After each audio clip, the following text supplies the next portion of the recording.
আমার হায়াতের কসম, আমার ইমানের কসম, ওই আল্লাহর কসম করে বলছি যে আল্লাহর হাতে আমার জীবন। বর্তমান ফিলিস্তিনের যুদ্ধ শেষ হবে, ইমাম মাহাদি এসে যাবে। ইমাম মাহাদি আসার 9 বছর পরে, ইমাম মাহাদি আসার 9 বছর পরে ঈসা আলাইহিস সালাম আসবেন।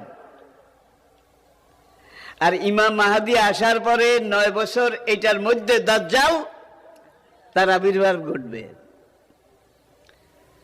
এমন সময় আমি আপনাদের সাথে কথা বলছি, হাদিসের ভাষ্য অনুযায়ী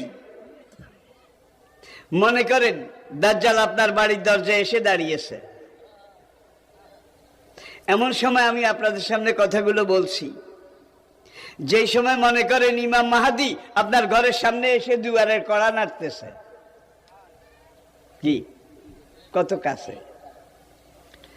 আল্লাহর নবী ইমাম মাহাদি সম্পর্কে, দাজ্জাল সম্পর্কে